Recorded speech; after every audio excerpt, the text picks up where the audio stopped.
భాషా నుడికారానికి, శబ్ద సౌందర్యానికి, సంగీత శ్రావ్యతకు నిలువుటద్దాలు చలనచిత్రాల పాటలు. ఆ పాటల్లోని భాషా విశేషాలు ఇప్పుడు చూద్దాం.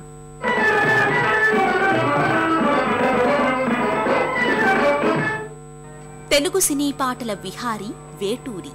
పాట ద్వారా భాషను ప్రజలకు దగ్గర చేసిన కవిత ఝరి. ప్రకృతిని, చిత్రంలోని నాయకుని హృదయ స్పందనకు అనుగుణంగా వర్ణించి గీతాంజలి చిత్రంలో జోలపాట రాశారు. ప్రేక్షకులను మెప్పించారు.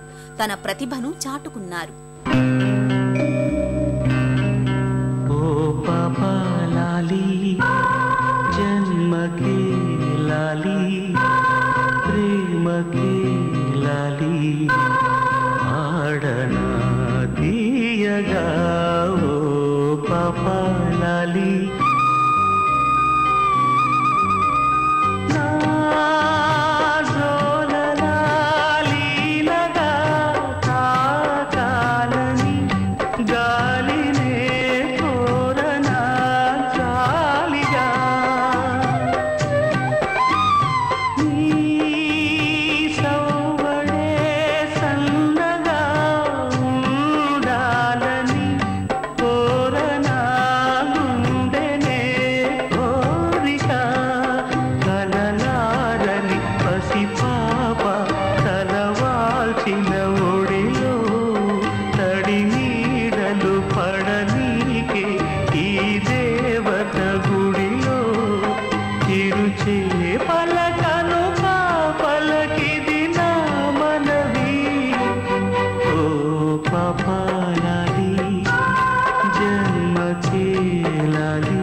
మరణానికి చేరువయ్యే ఇద్దరి ప్రేమికుల కథే ఈ చిత్రం.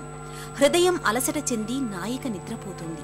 ఆ సమయంలో ప్రియురాలిని కలలారని పసిపాపలా భావించి ప్రియుడు పాడే జోలపాట ఇది.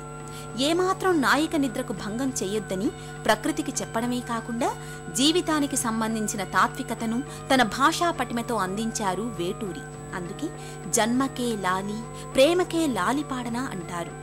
గాలిని సన్నగా వీయమని, ఆవేదన చెందే గుండెను సన్నగా సవ్వడి చెయ్యమని, ఉరిమే మేఘాన్ని గాలిలో తేలిపొమ్మని, కోయిలని కూడా తీయని గొంతుతో తన పాటనే పాడమని ప్రకృతికి విన్నవించుకుంటారు. వేటూరి ప్రియురాలికి జీవితంపై ఉన్న ఆశలను తెలియచేస్తూ కలలారని పసిపాప అంటారు.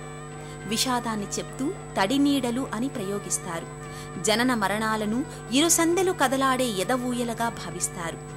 ఇలా పదాలు ఆర్ద్రతతో నిండి వినేవారి హృదయాలు ద్రవిస్తాయి. లాలిపాటల్లో ఇదో నూతన వరవడి.